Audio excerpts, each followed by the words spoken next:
and welcome to Silver Age, Silver Screen, a podcast where we watch, discuss, and review sci-fi, cult, superhero, and other stereotypically geeky things. I'm your co-host, Casey Jarms. And I'm your other co-host, Riley Thorpe. What is this episode? It's not a review, it's more of a discussion, a retrospective on WandaVision, which, from our perspectives, finished up like 5 days ago. But by the time this episode's coming out, it'll be roughly around the time the first episode of Falcon and the Winter Soldier's coming out, right? Yes, that too. So, a little bit of a time frame as to when we record it, because we record them 2 weeks in advance. Although this one got delayed, both because we wanted to delay it for this and because of personal stuff don't want to get into. So, WandaVision. TV show spin-off of the Avengers films, focusing on Wanda Maximoff, played by Elizabeth Olsen, and the Vision, played by Paul Bettany, both of which were properly introduced in the second Avengers movie and had reappearances in Civil War, Infinity War, and in Wanda's case, in Endgame. Vision didn't appear because he was dead. Oh yeah, Thanos ripped the Mind Stone out of his skull. Which, can I just say for a second, I was very, very happy and pleasantly surprised that happened. Because I went into it, I'm like, Marvel gets a lot of hate for being like too Disney, too kid-friendly and shit like that. Meanwhile, DC is dark and gritty and gloomy, and they're failing at it. But that's neither here nor there. Yeah, they're the dark age of comic books. They're failing! Anyway, I went into it, I was like, I don't know. I like Vision as a character. I like him in the MCU so far, but I really wanted to see Thanos getting the Mind Stone by, like, ripping it out of Vision's head. And I was like, I don't think they're gonna do that. I think he's, like, gonna use his power to, like, lift it out of it. No. Thanos dented Vision's skull in and ripped it out, circuits and all, and threw the dead body away. And I was like, holy shit, they actually went there. Yeah, that's gotta be pretty traumatizing for his girlfriend who is standing 10 feet away. Maybe so traumatizing that she'll have a complete breakdown, lose control of her powers, kidnap hundreds, maybe even thousands of people, and create a cool sitcom, which is what we're talking about today. And we're not gonna do the recap, and I don't even know if we'll give scores at the end. This is just gonna be jumping around, talking about things we liked, we didn't like, what the experience, it's a TV show. You watch it week to week. You get theories. How good is it consistently? Right, yeah. We're going to be expressing our thoughts and opinions throughout the video, but this is not necessarily a review. It's more of a discussion on the show, our experience watching it, what we think the impact of this show and shows similar to this style of show will impact the MCU going forward, because this is the first Marvel TV show. Can you believe that, Casey? Yeah, what is this Agents of S.H.I.E.L.D. you speak of? Who gives a shit about Daredevil? I'm glad that the new TV shows are more connected, although that doesn't mean they've had to make the old ones not connected for years. Right, yeah. Whatever, I have thoughts. I just want to clarify, I was joking. I love Daredevil. It's one of my favorite TV shows of all time. Jessica Jones is good, Luke Cage is good, Iron Fist exists. Yeah.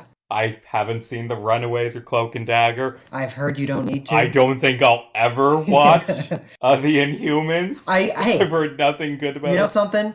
I'd be down. I really want to see how bad it is. Just to see, And I'd be open to reviewing it on this podcast. But that's neither here nor there.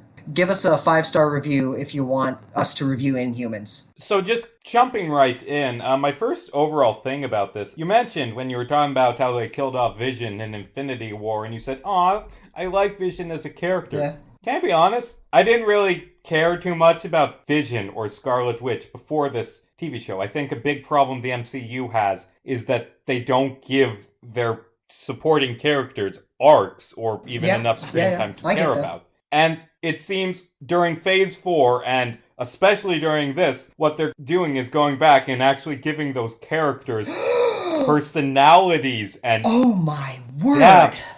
I just gotta say, this made me love Vision and Wanda Maximoff as they appear in the MCU. Paul Bettany and Elizabeth Olsen gave amazing performances. It was filled with these great scenes featuring the two of them. It's weird, when the show started and, we first heard the concept, okay, Wanda's going House of M. She's bringing Vision back to life. I'm like, when I hear that, okay, that's cool, but I mean, it should probably end with Vision being killed off again because, Wanda can't just have a happily ever after for thematic reasons after she breaks down and kidnaps all these people. And then halfway through the show, I'm like, ah, shit. I like Vision now. I don't want him to die, but he has to for the narrative. Oh, decisions.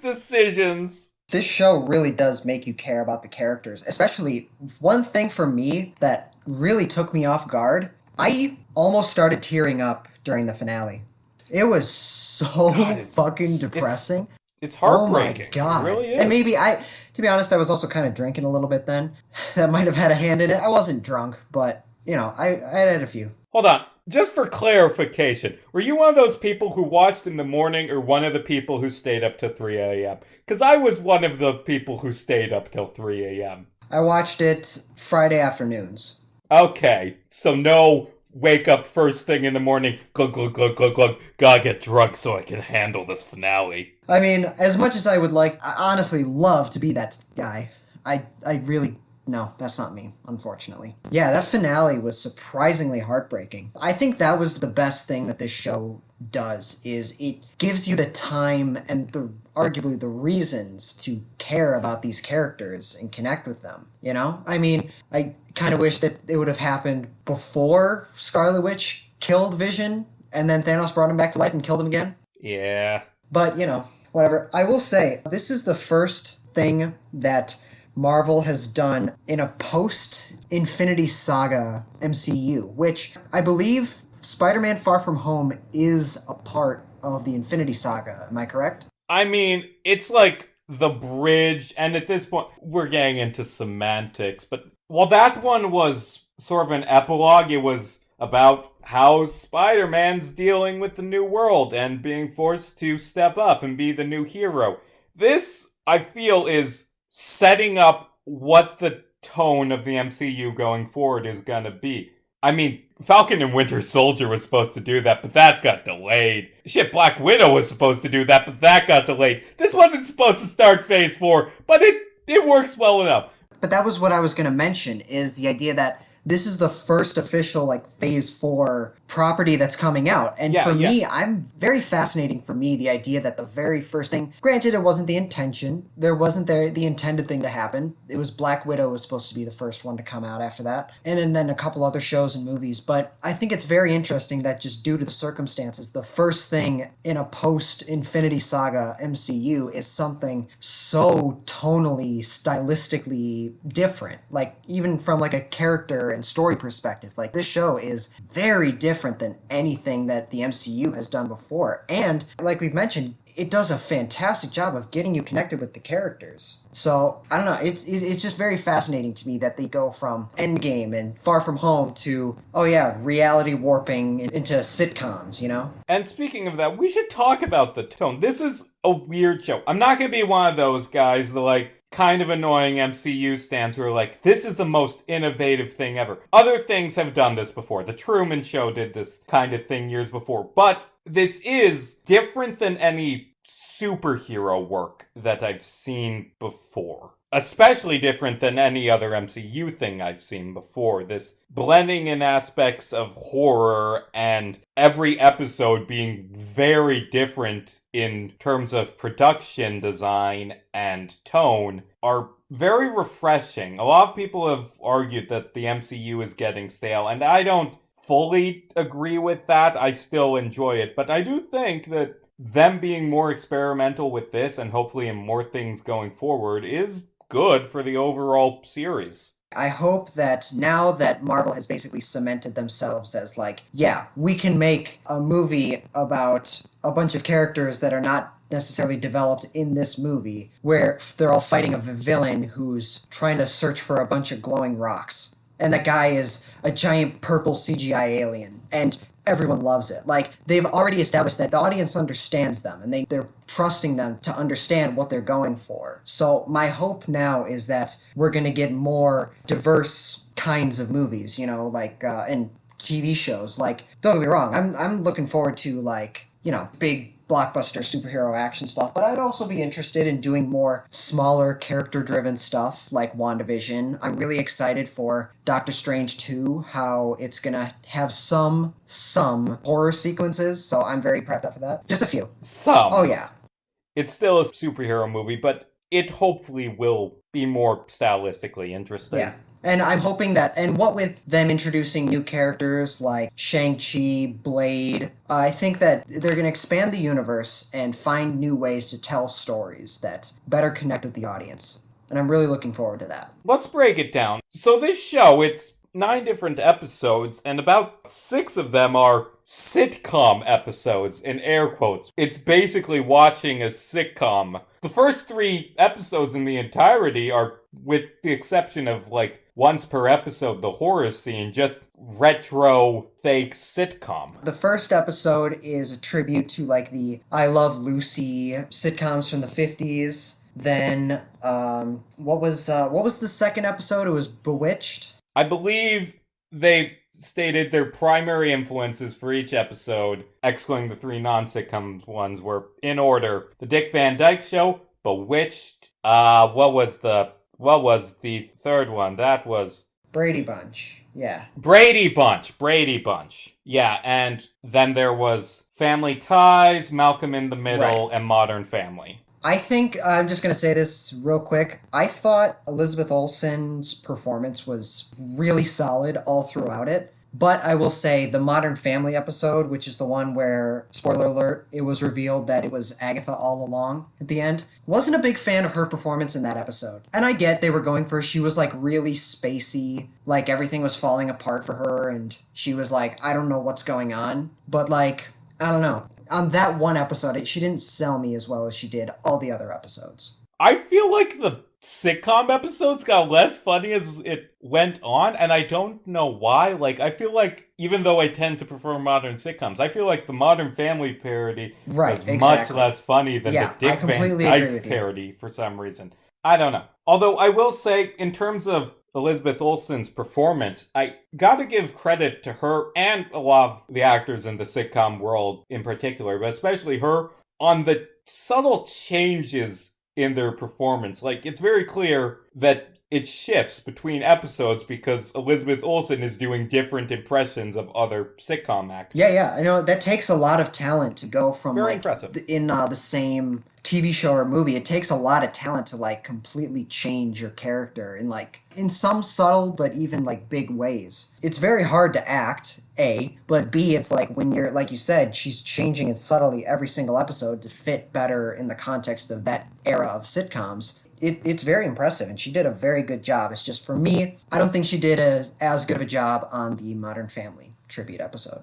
That's just me. I will say, in addition to the sitcom, like we mentioned, there's the horror scenes, like Mr. Hart starts choking and they just all stare at him in the first one. Wanda rewinding time in the second one, her throwing Monica through like 6 buildings. And then she turns around and sees Vision's dead body in front of her. Oh god, I forgot about that, yeah. This show is creepy at times. Yeah. At times. Yeah, I completely agree with you. The show started off with like, just the episodes were almost exclusively about like they're tributing like the different sitcoms, you know? And it was very fun and very investing. I know there was a lot of people, and partially myself included, who were like, we want more of the story, more of the mystery, less of the throwback to the com stuff, you know? Like, it takes till the end of the 3rd episode for them to finally drop that we're just doing sitcoms with occasional horror scenes thing. The first 2 episodes, they're basically like just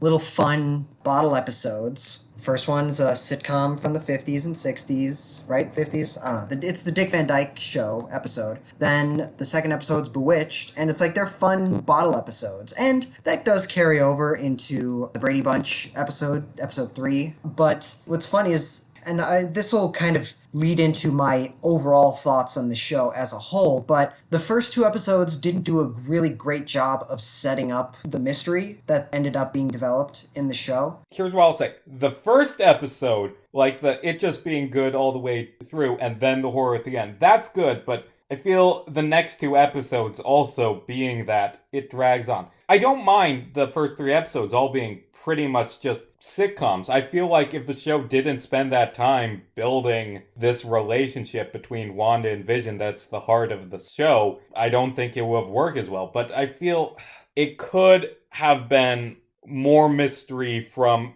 second episode onward, you know? They didn't really set up much of mystery in the first 2 episodes. I mean, some creepy stuff happens, and then at the end of the second episode, they see that beekeeper walk through the sewer grate, and she goes, no, and like reverses it all back. Like, that was really the only thing that would hint at a mystery, but like that was the last scene in the second episode. So it's like the first 2 episodes were very fun, but in terms of the overarching story, they really don't have a whole lot of impact until the end of the third episode. What's interesting is that I read somewhere, and I could be wrong on this, I don't know, don't believe everything you read, but I read that Marvel sent the first 3 episodes to critics to review, but they only released the first 2 for the public. So when a lot of people were like, I don't know, there's not really setting up all this mystery, I don't know, there's not really much of a story here, critics, they were able to see the story. And they were like giving it really good reviews. Like, yeah, it's really set up an interesting story. And people were like, what are you talking about? We watched the first 2 episodes. Although, to be fair, I'm looking at the critic reception by episode. First 2 episodes, 100 out of 100. Third, drop all the way down to 86. Yeah, I mean, that's still good, but 7 and 9 were also very mixed reactions. yeah. Again, like I said, I could be wrong on that. But this kind of leads me into my overall opinions of the show, the series as a whole. I thought it was very fun. I thought it was good, but overall, I don't know. Apart from getting you connected to Wanda and Vision as characters, apart from that, I think it's fine, honestly. Like, I don't love it. It's not bad, but like, to be honest, I was pretty disappointed by it, the way it left off. Because the entire season, the story is it's a mystery. What's happening? Why is it happening? Who's doing it? And there's 9 episodes. The first 2, they had nothing to do with that story. It's like the first one, oh, Vision, it's their anniversary, but Vision accidentally invited his boss over. And she has to cook the food without them knowing that they're not prepared. And then the second episode, there's a talent show. And Vision swallowed some gum. He's like drunk now or something. I don't know. And then third episode, Wanda's pregnant, and we're preparing for all that. And then she gives birth. But it's like, so the first 3 episodes, the first 2 episodes in particular, there's very few moments of like, oh, how does this connect to the story? And then the third episode, we get that. But then episode 4, from what I can recall, is like, okay, here's most of the answers to the questions you've been asking. Like, that episode almost entirely focuses on Monica. The next episode's like, okay, here's a bunch of information that we're just going to dump onto you. And I was like, okay, well, I was kind of having fun theorizing there for a little bit, but I don't know. But then after that, it's like when most of it's revealed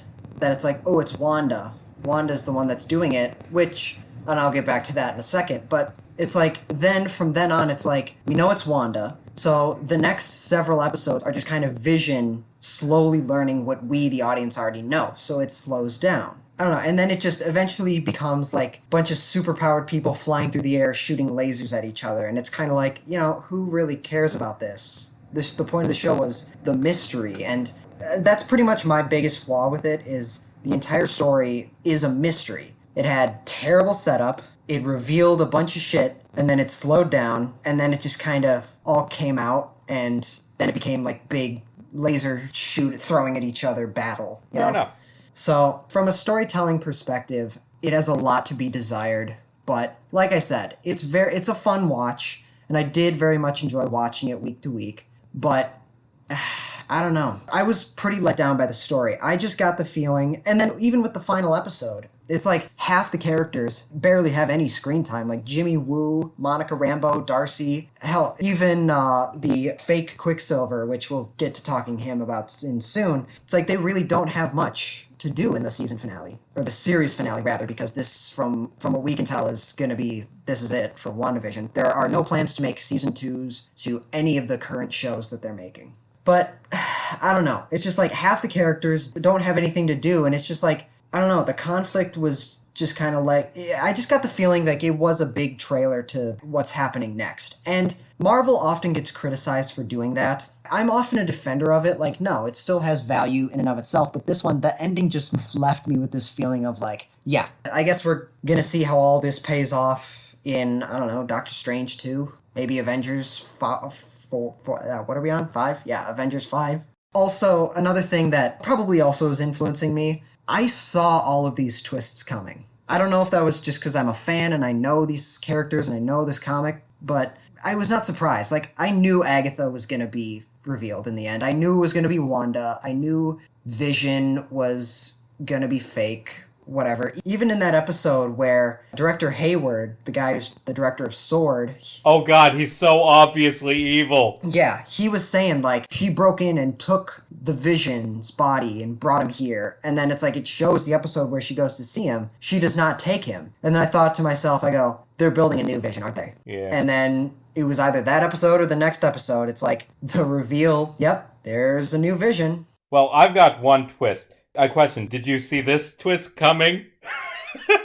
Okay, so I don't know about you. I saw they would have her try and bring Quicksilver back twist. Yeah. I saw that coming. Quicksilver not genuinely being Quicksilver. Yeah. I also saw that coming. Did you see him just being a boner joke coming? No, I did not necessarily see that one coming. But that kind of leads into another one of the points I want to make, because obviously Disney bought 20th Century Fox, and now Marvel has access to the X-Men, Fantastic Four, and Deadpool. And we had an episode, our second episode was about how we think they should introduce them. You should go check that out. It's episode number 2. It was very rough. My mic was bad. Yeah, but we're learning. We've learned. But a lot of the actors that were in the 20th Century Fox X-Men movies have since come forward and been like, yeah, I would love to return to this character in the MCU. But can I be honest? If I were Kevin Feige or anyone of the higher-ups at Marvel, no offense to any of the actors whatsoever. You guys did good in those shitty movies.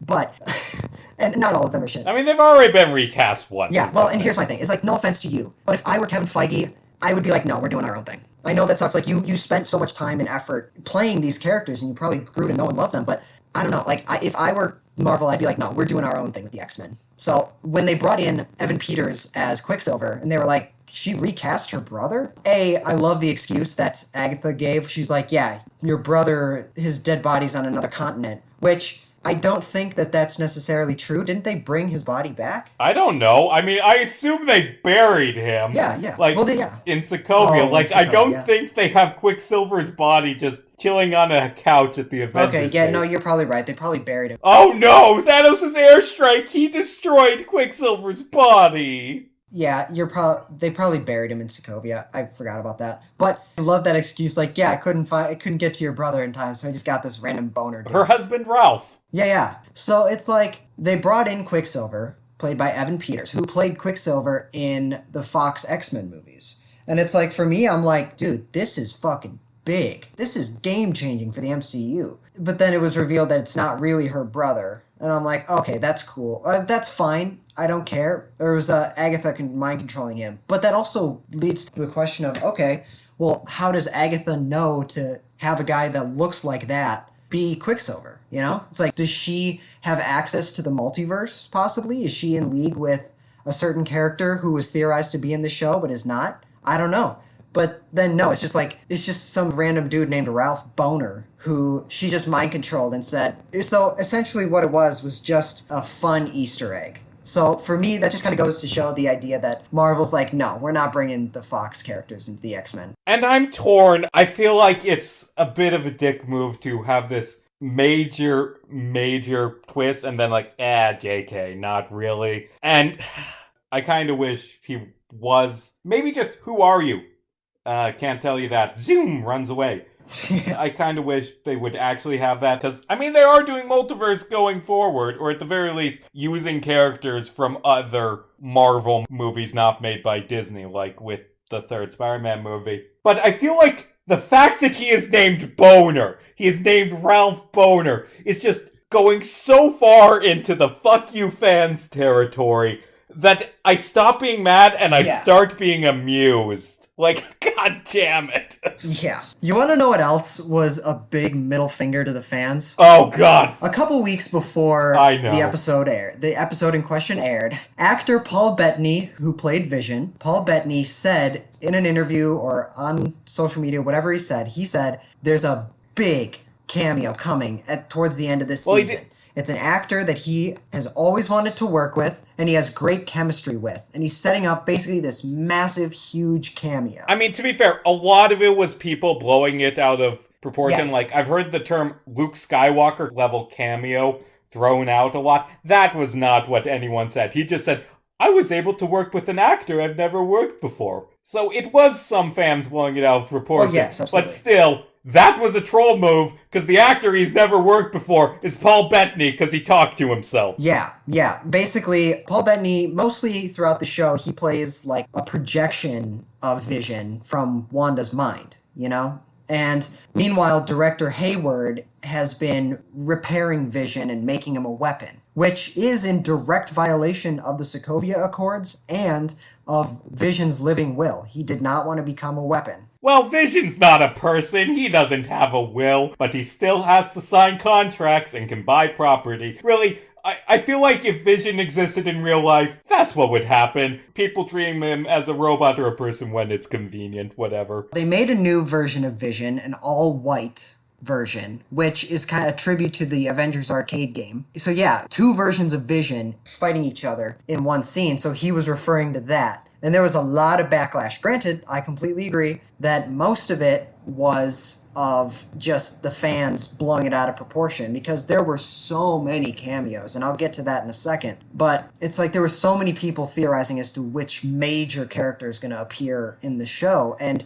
yeah, no, just turns out to be himself. And there was so much hate. The fucking director of every episode of the show, he was asked, like, what do you have to say for Paul Bettany doing that? And he goes, listen, he dug his own grave. He can dig himself out. I think it's hilarious. I think it's hilarious, You too. go, Paul Bettany. Yeah, I think it's really funny, too. I just think it's so funny that just due to fans overreacting, people were theorizing that because he said there's a big cameo, they were expecting maybe John Krasinski as Mr. Fantastic, Patrick Stewart as Charles Xavier, or even Al Pacino as Mephisto.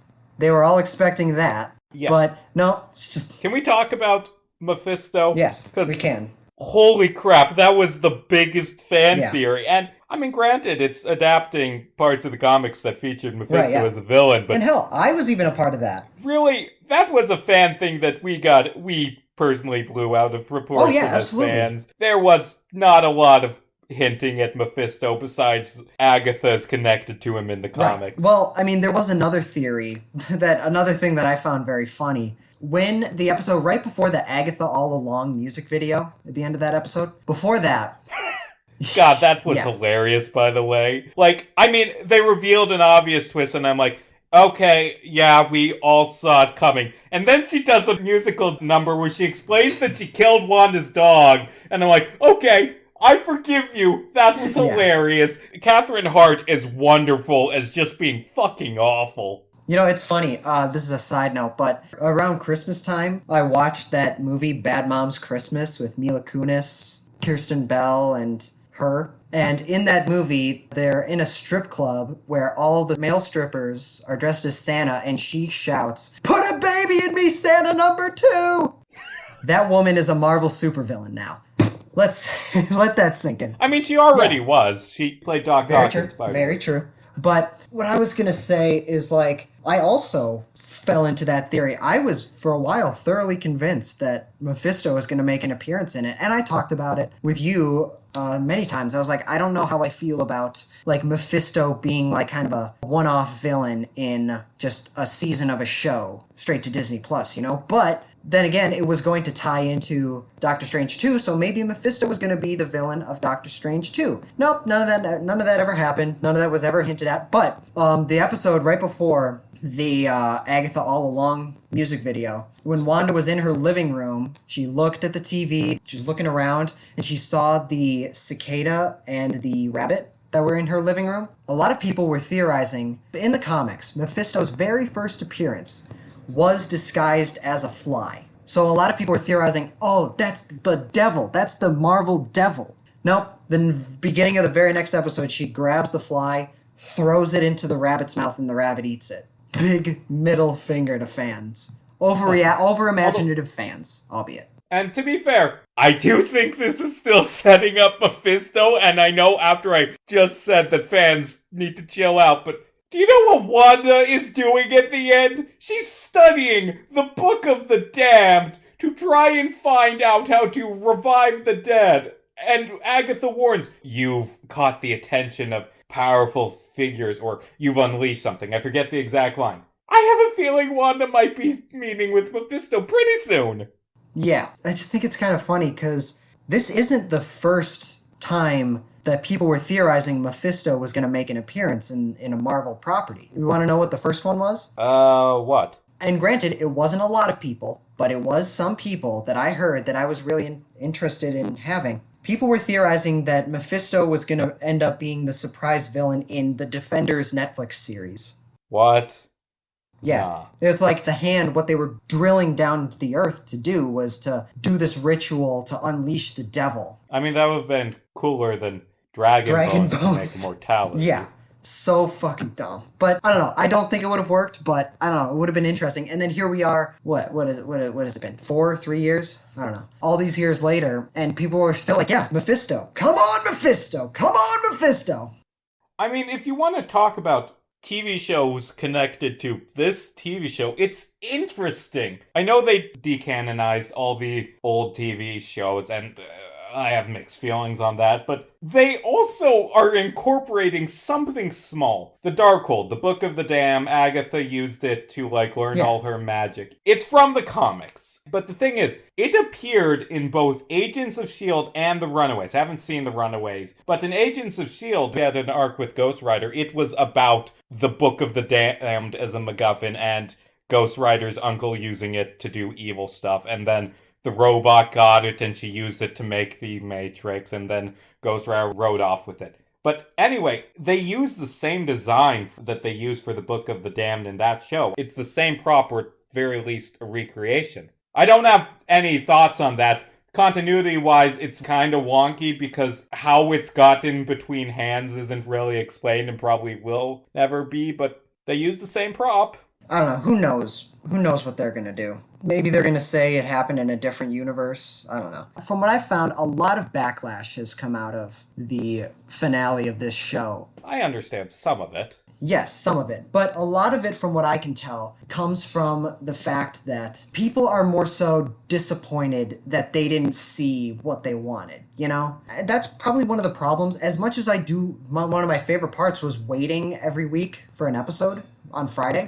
Can't wait for Friday to come to watch a new episode of WandaVision. As much as I did like that, I almost feel like in circumstances like these, with shows that are so heavily shrouded in mystery and secretism, I almost feel like it might be better if they would release all the episodes back to back so that there isn't this giant, between every episode, there's a week-long wait period where people are like, ooh, what's going to happen? I think this huge character is going to come in. Oh, they never even mentioned that character. Oh, well, this show sucks because I didn't see what I wanted to see. It's toxic fans blowing things out of proportion and overreacting. Now, here's my take on it. I was very interested in the possibility of them introducing Mr. Fantastic. Like Monica said, she goes, I know the perfect astrophysicist to deal with this. That line never came up ever again. She just knows a guy. He doesn't have to be a superhero. She knows a guy. But no, it's like they're setting up something big with her powers and Wanda's powers. And she's like, ooh, I know the person that could give us answers to this.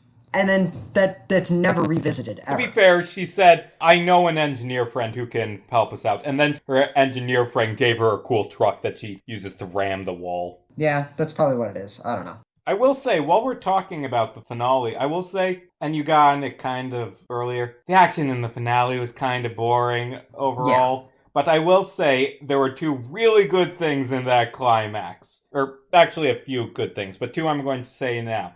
I am so glad that they finally gave Scarlet Witch her costume and name from the comics, and it looks amazing. Yes, the costume looked great. And especially, I know Elizabeth Olsen, for years now, she's been vocal about her disapproval of the costumes that she's been given for these movies as they reveal too much cleavage. But in this show, they gave her a new costume. It looks great, and it's very respectful and empowering. And like I said, it looks great. But yeah, I completely agree. It's just kind of like, who cares about this giant battle? I was more invested in the mystery of this, but... With the other, like, because they pair off, Wanda takes on Agatha, Vision takes on...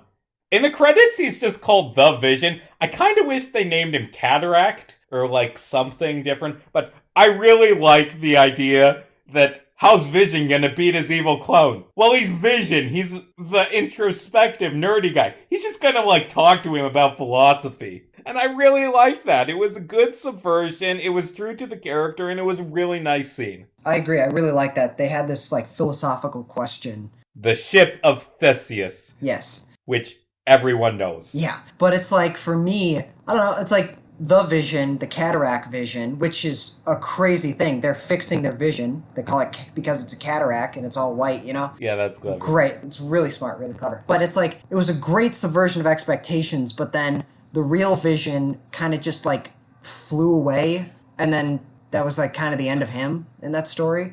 So it's like a lot of stuff was just answered very abruptly, but then a lot of other stuff was left open-ended, probably with the intention of going back to it later, but I don't know, I just don't really get much of a sense of finality to this. Like I said, I'm not saying I needed, like, Mr. Fantastic, Mephisto, Ultron, and I'm not saying I needed any of them to appear. I'm just saying it's like, the way the story unfolded, it's like, it left me wanting more, but it was purposefully done that way, and I just kind of feel a little cheated.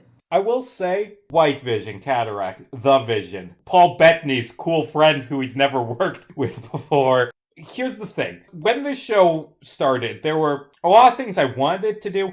There were two things that I did not want it to do. It to end with Vision alive, and it to end up Wanda not actually being the bad guy. And you know what? They delivered on both of those with an asterisk on the first one, which I'll get to in a moment. They could have so easily had it end with Wanda finding a way to keep her family. And I'm glad that it ends with that tragic ending of Vision just fading away and saying, we will meet again. Yeah, I really like that as well. I had this feeling of how profound it was that they would go with that ending. Like, no, she is the villain of this story. She does not get her family back. And I really, after the show, want to see more Paul Bettany Vision. But the whole point of the show is I cannot have that ending. And they gave, through White Vision, a way to, and it will depend on how they use the character going forward, but a way to have their cake and eat it too. Because, I mean, Paul Bettany's still in the MCU. He's still Vision. But he doesn't have his emotions, and he doesn't love Wanda. And who knows, maybe she'll magic it back into him, or maybe she'll have to deal with, this isn't the Vision you know. But there will be more interesting things going forward, but we still get that loss. There's still the tragedy. I was glad, because part of me expected them to bring Vision back in a way. But my fear was that they were going to do it like, oh yeah, you know that manifestation in the Hex of Vision? That Vision that is a manifestation of Wanda's perception of him and her magic that can only live inside the Hex? Yeah, she found a way to make him real. And it's like, I was really hoping they didn't do that, because I would much rather prefer, like you said, the old Vision, the one that died twice, the one that truly has had so much past, or as we've been told, they have a history together, a romantic history. The one that's made out of pure vibranium as a weapon of mass genocide. The one that can lift Mjolnir, that's like, it's imbued with Asgardian magic. You know, like, this very interesting character. It's like, yeah, we could bring him back, and now he's back, and he's like a shell of himself, trying to find out where he fits and trying to find himself again. But I was worried that instead of bringing that Vision back, they were going to be like, oh yeah, you know this new one that gets drunk when it swallows gum? Yeah, that's our Vision now. Well, to be fair, without all the interesting character development? Yeah, no, it's just these new one. But thank God they didn't do that. Hold on, what are you... They really needed to give them different names. Okay, so I'm glad that they brought Cataract back. because that's the Vision that we've seen in the MCU thus far. He's the one that's been developed. He's the one that's worthy to lift Mjolnir. He was made by Ultron as a weapon of mass destruction, but he is instead choosing to fight for what's right, fight alongside the Avengers. And they also found a way to make him live without the Mind Stone, which is really cool. Although the Mind Stone kind of imbued itself into Wanda, and it's her magic that they're using him to keep alive, so he's kept alive by the Mind Stone in a way. But point is, Cataract, I think bringing Vision back as Cataract offers the possibility for a much better character than what they had been if, oh yeah, you know that Vision that's in the Hex? Yeah, we just found a way to make him real. He's not as well developed, doesn't have that same story, but I don't know. I think Hex Vision is much, just from the show, is a much more developed, interesting character, which is why it's tragic that he's the one who dies. And, you know, like, the stuff about Vision, with him being, like, worthy and this great hero, like you said, I think Cataract, and they could have been more clear on this, I feel like they just needed, like, a scene of Cataract, like, flying away and, like, being emotionless. Like, Vision's lost a big part of himself. Like, I feel like the Mind Stone was his soul, and now he doesn't know what he is. And that's going to be an interesting thing to see going forward. Think about it this way. There's a certain sense of duality to it. The story ended with the old Vision is now being continued with the new Vision. And where it ends with him is now being continued by the old Vision rebuilt. Right. They found a way to very cleverly intertwine those two completely different versions of Vision, but have them be like the same conflict, the same story through Wanda's eyes. Yeah, through I Wanda's gotcha. story. Oh, and you mentioned the Vision can lift Mjolnir thing. Like, to be honest, Age of Ultron does not do a good job showing why Vision is worthy of Mjolnir, because it's his first scene when he lifts Mjolnir. This film is the one that made...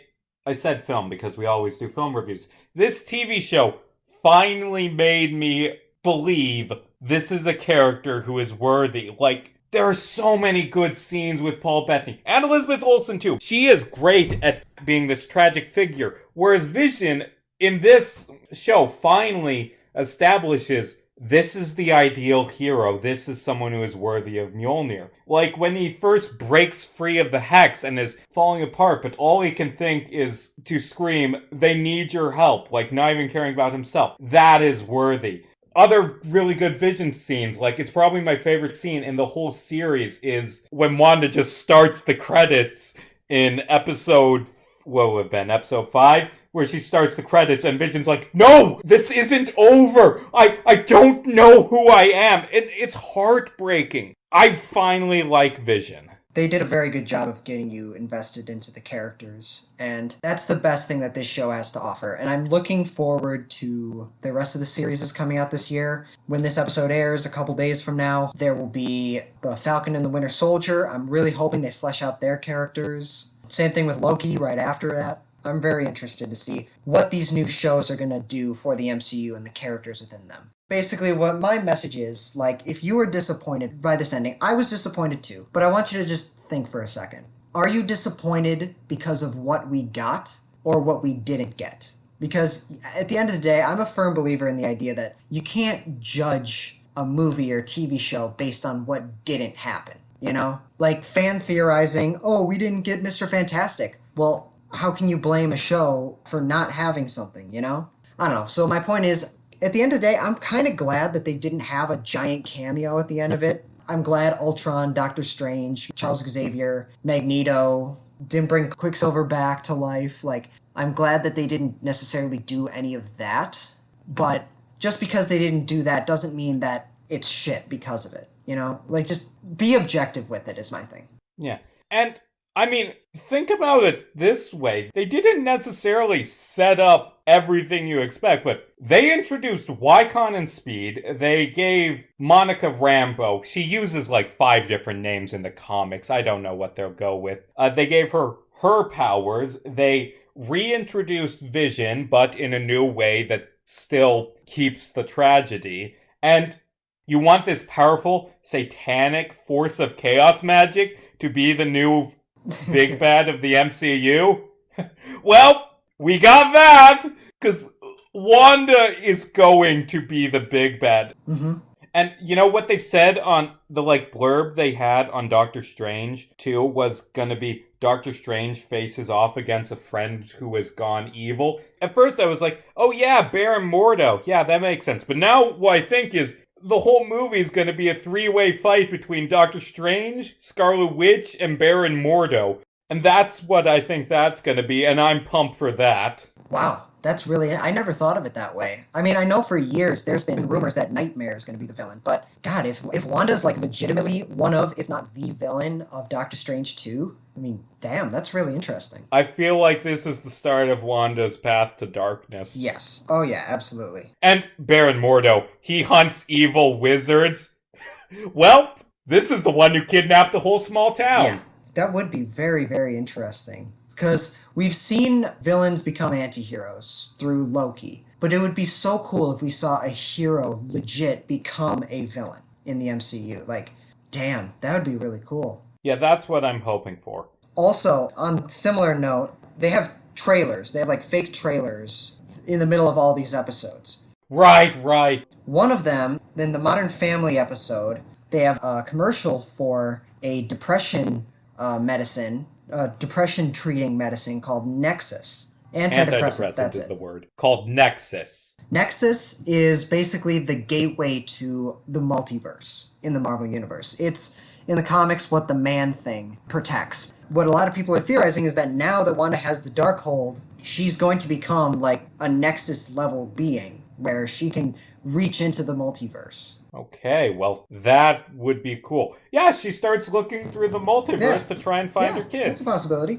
Oh, one real thing I gotta say. The funniest moment in the show, I don't know why, but it made me laugh out loud.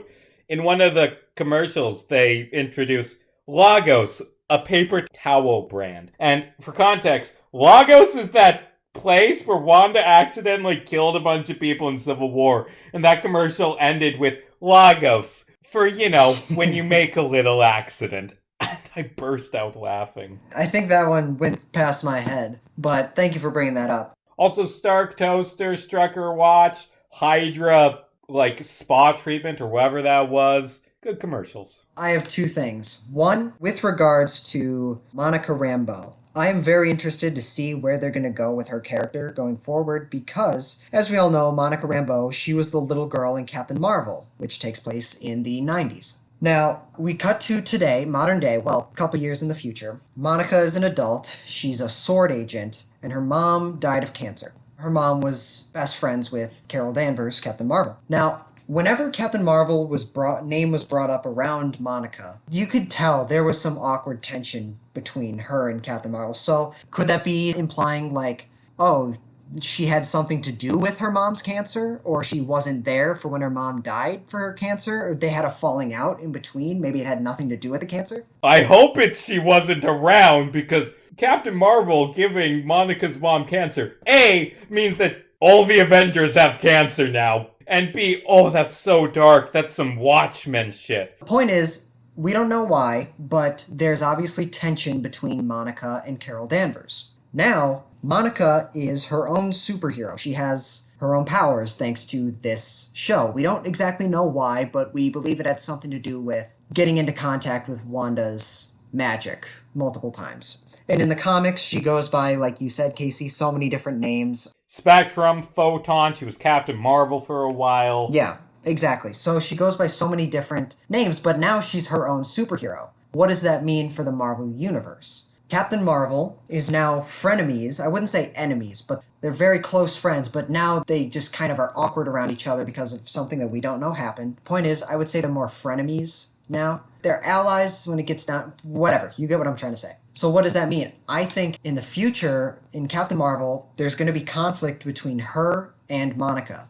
And caught in the middle is going to be Ms. Marvel, who is getting her own show in a few years. Right. And, hold on, before we go forward, do you have any more overall thoughts on WandaVision? Because we thought with the back half of this episode, we'd just talk about what else is coming in Phase 4 and just brief thoughts on it. I have one more thing after this. Okay. But, yeah, I can't take credit for that. There's a guy on TikTok named Straw Hat Goofy who does movie reviews, so I got that one from him. I'm giving him credit.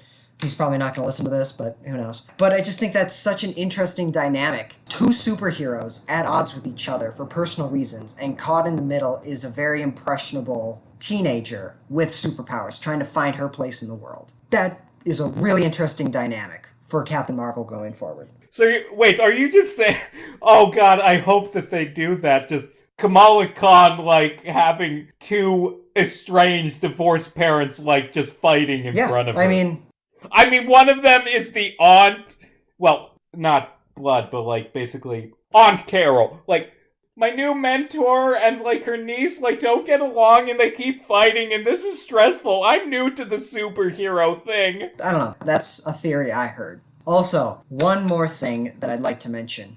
In Avengers Age of Ultron, when Wanda was explaining to, I believe it was Captain America, what happened and why they hate Tony Stark. They're like, no, a Stark missile crashed into our home, killed my parents, and it could have gone off for 2 days. But by a miracle, it didn't happen. Which now, it's implied that Wanda had her powers as a child. So maybe the Mind Stone just enhanced it? I don't know. But point is, we do get a scene where the missile crashes down into their apartment, killing the parents, almost killing Wanda and Pietro. So that line that Wanda says, she's like, no, we were pinned under a bed in front of a missile that could have gone off for 2 days. While they were waiting for 2 days, they were watching the Dick Van Dyke Show.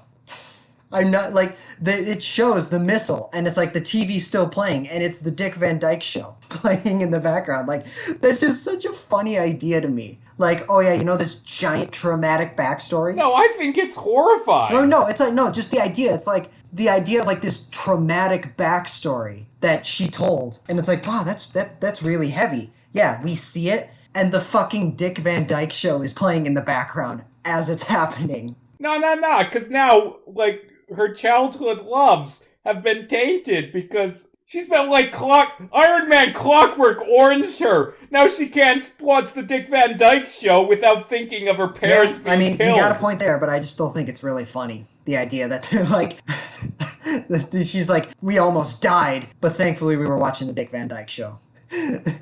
we weren't bored, is my point. But I just think that that's really funny. Wait, hold on. Those were VHS tapes, right? They couldn't have watched that for 2 days. VHS tapes don't last long. I don't know, man. I did like the idea that they did give a reason why sitcoms in particular. It's like that was the thing she loved most in her personal life as a kid. And she loves just watching sitcoms, and now she wants her life to be that because it's the ideal family life, you know? So, future of the MCU, the other half of this episode's title. We're just going to list off works and then real quick say yay or nay and like our thoughts. Let's start off. Falcon and the Winter Soldier. You excited? Yes. I love Captain America. I love the Captain America movies. I'm really excited to see how the story goes. Yeah. I'm excited about that one. Like Riley, I really like the Captain America films. I think Sam and Bucky having to deal with we're Captain America now is a good thing. I think those two characters...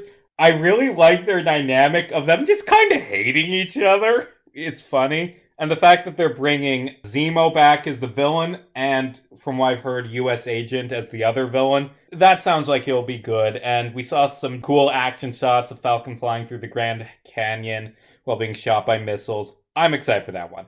Black Widow. Yes. I mean, I don't know. It's a prequel, so we know how the story's going. But to be honest... I'm really mostly excited to see the post-credits scene because Kevin Feige said that the way this movie, Black Widow, leaves off is going to completely change your opinion of Infinity War and Endgame. Yeah, it's going to give a character who's been part of the MCU for like 11 years at this point, yes. Right? She first appeared in Iron Man 2. She's finally going to get character development. Also, she's a corpse. I'm not super excited for it. I'm going to watch it, but like I'm mostly interested for... the promise to be fulfilled. I'm interested because it has Taskmaster versus fat old David Harbour Russian Captain America. And you know that show, like, because it's introducing Black Widow's little sister. You know what it's setting up is her taking over as Black Widow. Right. Well, it's also setting up the Thunderbolts. Hopefully. We've talked about that before.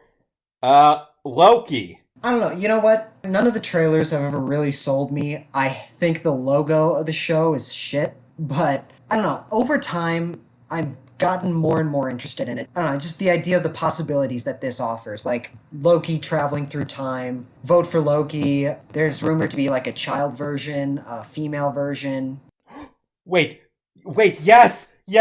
They're doing, like, because in the comics, Loki, he's died and reincarnated a few times, and each reincarnation's different, and, like, the other reincarnations are really interesting characters. Yes! Young Loki and modern, non-binary Loki. I'm interested in the possibilities that this show offers, like, because it does seem, the concept, from what I can tell, is very fascinating. But I don't know, for me right now, it's not high up on my list. I'll watch it, but yeah, I don't know. We talked about it last week when we did Thor. I don't really know if I want to watch a show in a different universe where Loki doesn't have any character development. But maybe it'll be good. We'll wait for more info. Would you be excited for it if Owen Wilson's in I it? saw that. Who's he playing? I don't know. He's like playing one of the time police people. Like Loki is traveling through time. He gets in trouble with the time enforcement, whatever, the TWA. My favorite and like rap group. he's like his lawyer or something. I don't know. Caseworker. I don't know. Okay. Well, that's interesting. I don't know if it'll be good, but I want to see that. Shang-Chi and the Legend of the Ten Rings.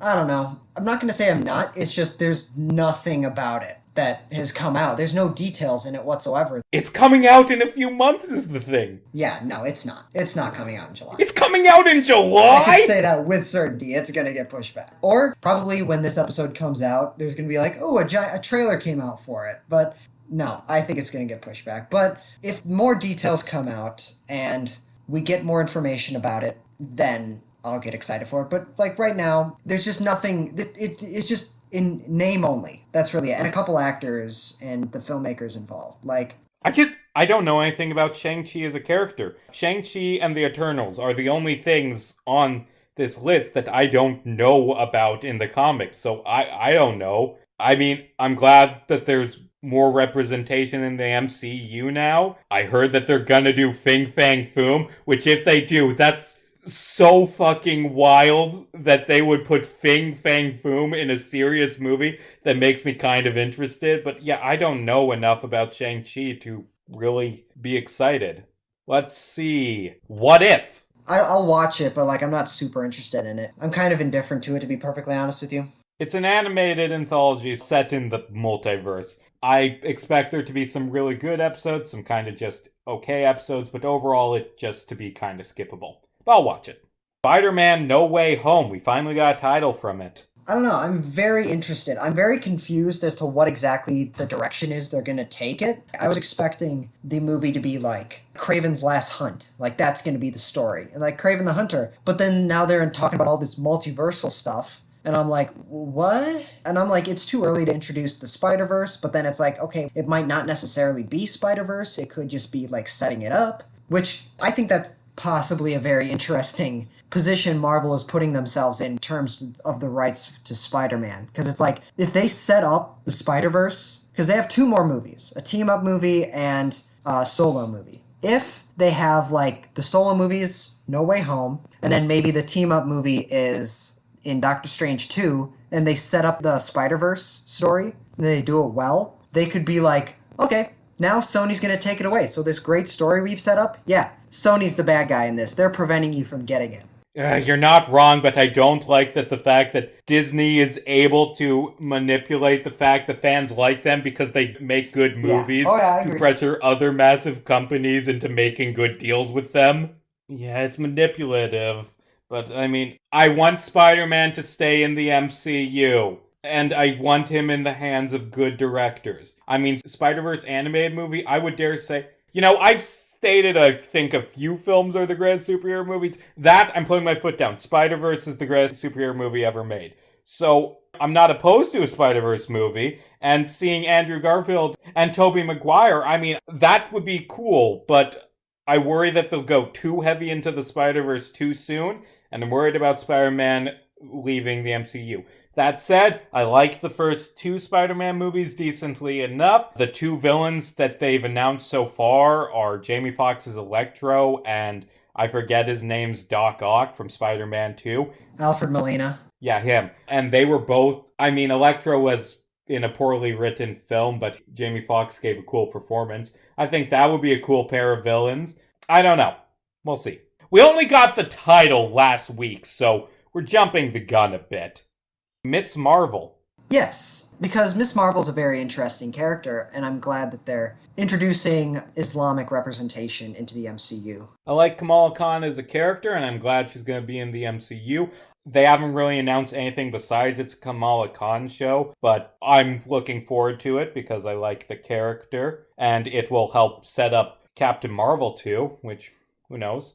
And by the way, I couldn't find a list of this in order, because half the TV shows don't have official dates and things keep getting pushed out. I'm just going back and forth on movies and TV shows. Doctor Strange in the Multiverse of Madness. Yes, I am very excited, especially since Sam Raimi is directing it, because he is very, very good at doing horror comedy. And, I don't know, just horror, superhero movies, and horror comedy. He's very good at doing all that, and I'm very, very interested to see how he's going to handle a Doctor Strange. Added to the fact that we were talking about it earlier, since Wanda could potentially be the villain of the movie, I don't know. I'm very interested in it, though. And I'm also interested to see how Marvel handles horror. I'm very excited of it, primarily because it's a follow-up to this show, and this show, for all its faults, I really enjoyed. I want to see Scarlet Witch continue as a character. I really like Benedict Cumberbatch's performance as Stephen Strange, and I feel like those two characters could bounce off pretty well. I'm excited for it. Like I said, my thoughts overall on WandaVision, I thought it was fun. I thought it was a really enjoyable watch. It's just, I don't know, it's not nearly one of my favorite things. It's not nearly one of the best things they've done. Hawkeye. Yeah, I don't know. It's weird because it's a prequel to Endgame. Wait, is it? It takes place between that 5-year time jump. After Hawkeye's family is dead, or was dusted, and he's like trying to move on. No. What Wikipedia is saying is it's after Endgame, but Wikipedia can be wrong. I don't know. I heard it was in the 5-year time jump. I like Jeremy Renner's Hawkeye as a character. I do love the fact that they just won't let him retire. Give this man a break. The show is him training a new Hawkeye so he can finally retire. So next time someone says, Hawkeye, help us, he's like, go ask Kate. She's Hawkeye now. Bye. Let the man retire, Marvel. Again, I'm pretty indifferent to... The later we go, the more it's just like a concept and we don't really know what's going to be in. Like, I'm excited for Black Widow because Taskmaster's a cool villain. We don't know enough about Hawkeye to really be excited. Thor Love and Thunder, it's the thing I'm most excited for coming forward, and it's only next year. God, so much comes out next year. 5 films. I am very interested to see the direction, because Taika Waititi did a great job reinvigorating the love and passion in Thor's character and story, and took him in a very good direction. And by the details that have come out about it, the script, the casting, all that, it's like, I don't know, I'm very interested in this, where it's going to go. It's a follow-up to a really good MCU movie. They're finally addressing, hey, what happened to Jane Foster? And maybe doing Lady Thor from the comics. Christian Bale's set to appear. Is this just theories, or have they officially announced that he's Gore the God Butcher? It was officially announced. There's so many cool things in this. The only thing I worry is maybe it's paying off more than it can do, because it's also supposed to feature the Guardians. Yeah, maybe it could just be a cameo by them. Probably just a cameo. Moon Knight, another show that's been announced that we don't really know much about. Yeah, like you said, there's just not a whole lot of information about a lot of these to get excited for them. I really hope that Marvel does Moon Knight justice, like does the mental torment angle of it very, very well. Like the split personality, the darkness, twisted nature of it. I really hope they get that right, you know? I mean, they've cast Oscar Isaac as Moon Knight, and the head writer is... Never mind, I just looked up the head writer, and you're not allowed to know that, because you won't be excited for the movie then. But it's Oscar Isaac as Moon Knight. How could it be bad? Again, don't look at who the head writer is. I'm looking into it. He did Fan Four Stick and Death Note. Oh. Well, I mean... Other people worked on those, though. That's not a big deal break for me. I'm still very interested It might be good. The direction they take with Moon Knight. It could be good. Who knows? Black Panther 2. Yeah, I mean, unfortunately, there's so much that's up in the air with that movie. We don't know what's going on with that movie at this point, because Chadwick Boseman very tragically lost his life. And Marvel has said, we're not recasting, we're not CGIing him, we're not killing him off, we're not making Shuri the next Black Panther. And I'm like, well, then what are you doing exactly? I mean, they have the same director as the first one, Ryan Coogler, who basically everything he's made I've enjoyed. So I don't think it will be bad. I don't know what that's gonna be without Chadwick Boseman. Yeah, he was so good as Black Panther. Tragedy. I don't know. I'm mostly just interested to see what direction, like, again, more details need to come out for me to have an official opinion about it. Because as of right now, there's so much that's speculation. She-Hulk. Yeah, I mean, I don't know. I'm not a big fan of how Hulk's story has gone thus far, and I get it's She-Hulk, it's a completely different character, but I mean, Mark Ruffalo and Tim Roth are yeah, set to appear, true. so I don't know. connected. Like I said, I will watch it. I'm gonna end up watching all of these, but in terms of my excitement, again, She-Hulk, there's not a whole lot on the list, but it's not super high up on mine. They have hired Jessica Gao, who's a comedy writer. She worked on Rick and Morty and a lot of other stuff as the head writer. And I mean, She-Hulk in the comics is a lot of time a comedic character, so who knows? Maybe they'll go into the comedy and it'll be fun. I trust it'll be good, but I don't know. Captain Marvel 2. Again, not a whole lot of information about it, so. Yeah, I mean, I didn't think Captain Marvel 1 was great, but I thought it was a good setup movie. Like, I think Captain Marvel, with her powers, maybe with Monica and Nick Fury and the Skrulls going around in space, that could be cool. They are making a Nick Fury show called Secret Invasion, where he's basically dealing with that. Yeah, they're doing 3 things. That, Miss Marvel, and Secret Invasion, I have a feeling will be all very heavily tied together, and we have no information on any of them. Secret Invasion also, I'm like, that might be good. I like Sam Jackson as Nick Fury. Secret Invasion's a cool story, but don't got much info on it. Ant-Man and the Wasp, Quantumania! They're gonna waste Kang the Conqueror. No. See, this is the thing. We don't disagree a lot. I really like the Ant-Man movies. You don't. They're not bad. I just don't. It's my least favorite franchise within the MCU. I think they're pretty good, and I want to see Ant-Man face Kang the Conqueror. Like, this intimidating, arrogant villain going up against Ant-Man. Like, it's gonna be fun. Yeah, we'll see. Ironheart? Riri Williams. It's interesting. Yes. Don't know much about her character in the comics or the show, but I don't know. Get a new Iron Man in the MCU because they killed off the old one, and I don't have a feeling that Don Cheadle will be around for longer because he's been in the MCU for a while. Ooh, speaking of Don Cheadle, Armor Wars.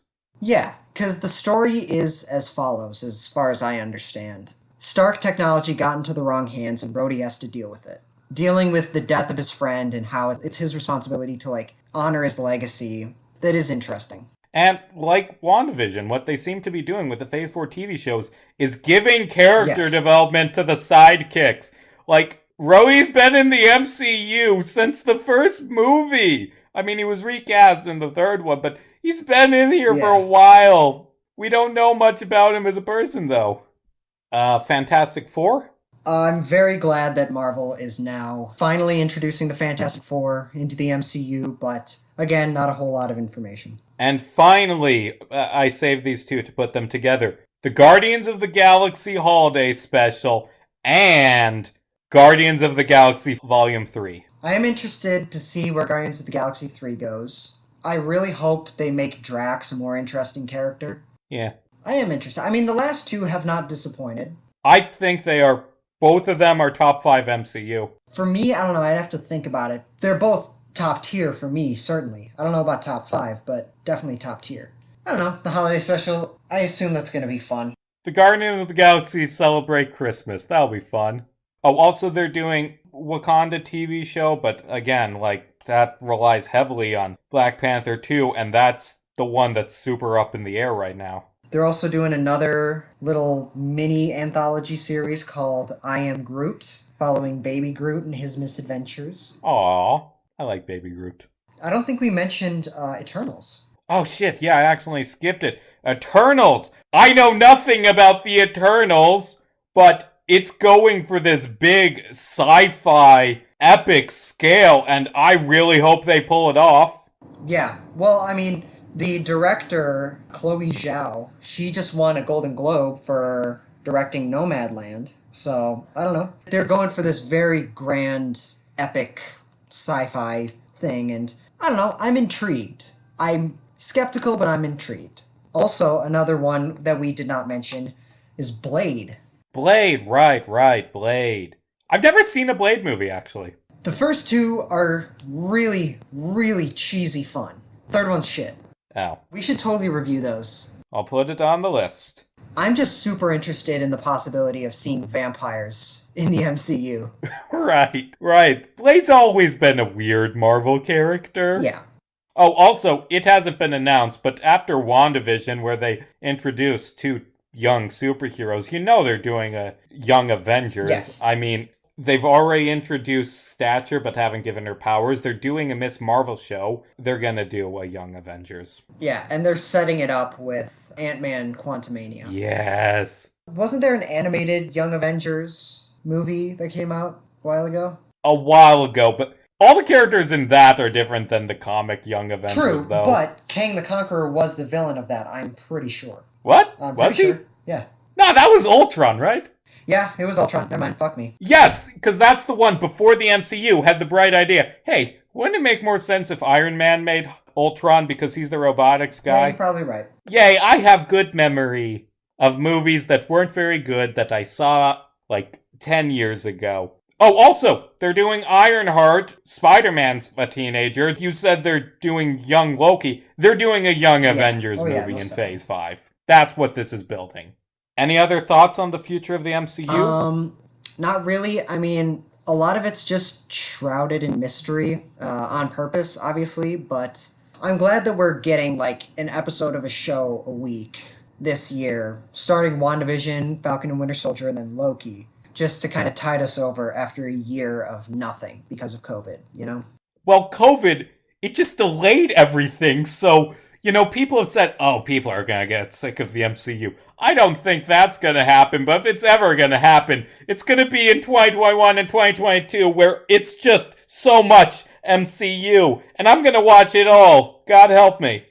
So, that's gonna be the end of this discussion. Next week, we're going to be returning to Hogwarts and talking about Harry Potter and the Chamber of Secrets. I'm looking forward to it. I'm glad that we're continuing on with the franchise. I'm a big Harry Potter fan. Yeah, and, you know, because it's Easter, right? When's Easter? I never know when Easter is. We're doing that one because Easter's the anti-Thanksgiving, or long story. I'll explain it in the actual episode. But I don't actually know when Easter is. No one ever knows when Easter is. Easter is Sunday, April 4th. We're a bit early. Who cares? Anyway, as always, I'm Casey Jarms. And I'm Riley Thorpe. And hey, it's just a 9-part TV show about a pair of superheroes living in a sitcom world. It's not a movie, so I'm making this longer than it needs to be. But it's just a TV show. A TV show that did not feature Mephisto. Don't lose your head about it. And especially don't have, like, Thanos reach in and, like, pull out part of your brain and then have your wife have a mental breakdown and kidnap everyone. Like, don't do that, okay? Goodbye. This is the end of the episode.